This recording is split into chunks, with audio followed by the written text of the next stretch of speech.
गंगा के किनारे बसा वृंदापुर नामक गांव अपनी धार्मिकता और आध्यात्मिकता के लिए प्रसिद्ध था।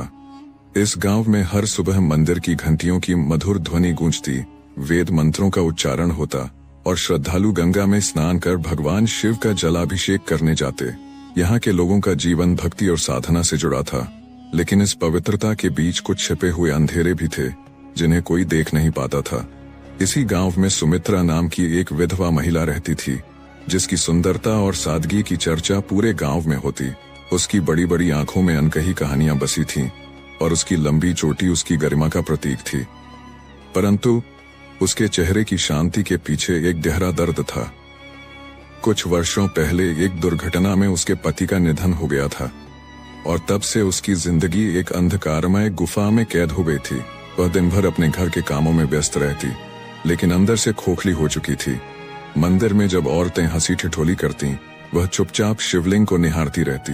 उसकी आंखों में एक टीस थी जिसे शायद ही कोई समझ पाता। गांव की औरतें कहती, समय के साथ उसका दुख कम हो जाएगा, लेकिन उसकी सूनी आंखें बताती थीं कि कुछ घाव कभी नहीं भरते। एक दिन गांव में एक प्रसिद्ध संत काशीगिरी बाबा का आगमन हुआ। कहा जाता था कि वे अद्भुत शक्तियों के स्वामी थे, जो लोगों की तकदीर बदल सकते थे। उनकी लंबी जटाएं, तेजस्वी आंखें और गले में लटकती रुद्राक्ष की माला देखते ही लोगों को श्रद्धा से भर देती थी। जब यह खबर फैली कि बाबा अपने प्रवचनों में जीवन और मुक्ति का रहस्य समझाते हैं, तो सुमित्रा को भी एक उम्मीद की किरण दिखी। वह वर्षों से अपने दुख के बोझ से दबी थी।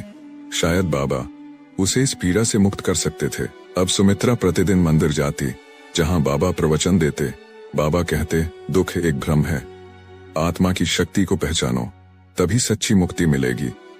उनके शब्द उसके दिल में उतरते चले गए। एक दिन बाबा ने सुमित्रा को अपनी कुटिया में बुलाया। कुटिया घने पेड़ों के बीच थी, जहां अंधेरे में दीपों की लौ जल रही थी और अगरबत्तियों की खुशबू फैली थी। सुमित्रा जब वहां पहुंची तो बाबा ध्यान में लीन थे।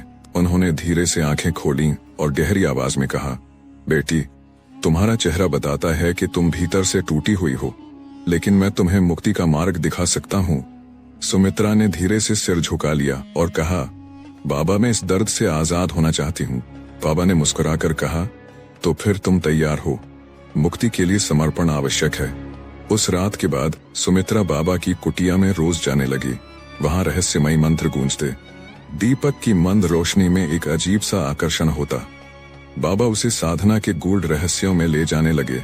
गांव में कुछ लोगों ने गौर किया कि सुमित्रा अक्सर रात के समय कुटिया की ओर जाती थी। पहले तो किसी ने ध्यान नहीं दिया, लेकिन धीरे धीरे यह बात पूरे गांव में फैलने लगी। कुछ लोग कहते, शायद वह मोक्ष की ओर बढ़ रही है, तो कुछ इसे बाबा की सिद्धियों का प्रभाव मानते। एक दिन मंदिर के पुजारी हरिदत्त ने सुमित्रा को बाबा की कुटिया से बाहर निकलते देखा। उसकी आंखों में डर और झिझक थी। उसकी चाल असामान्य थी, जैसे वह किसी चीज से भाग रही हो। हरिदत्त को कुछ संदेह हुआ और अगले दिन उसने पंचायत के बुजुर्गों को बुलाकर यह बात बताई। पंचायत के लोग चिंतित हो गए। बाबा की कुटिया में रात के अंधेरे में सुमित्रा का जाना गांव के लिए चिंता का विषय बन गया था। पंचायत ने फैसला किया कि बाबा से सीधे सवाल किया जाए। जब गांव के सभी लोग पंचायत में इकट्ठा हुए तो बाबा को बुलाया गया। बुजुर्गों ने पूछा, बाबा, गांव में चर्चा है कि विधवा सुमित्रा आपकी कुटिया में जाती थी, क्या यह सच है? बाबा मुस्कुराए और शांत स्वर में बोले, मैंने इसे आत्मज्ञान दिया है। आत्मज्ञान की कोई सीमा नहीं होती। लेकिन जब पंचायत ने सुमित्रा से पूछा तो उसकी आंखों में आंसू आ गए। वह कुछ देर चुप रही, फिर कांपती आवाज में बोली, मैंने सोचा था कि मैं मुक्ति के मार्ग पर चल रही हूँ, लेकिन अब मुझे लगने लगा है कि यह सब एक भ्रम था। गांव में सन्नाटा छा गया।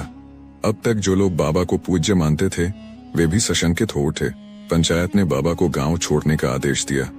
बाबा ने बिना कोई विरोध किए कुटिया खाली कर दी और गांव से चले गए।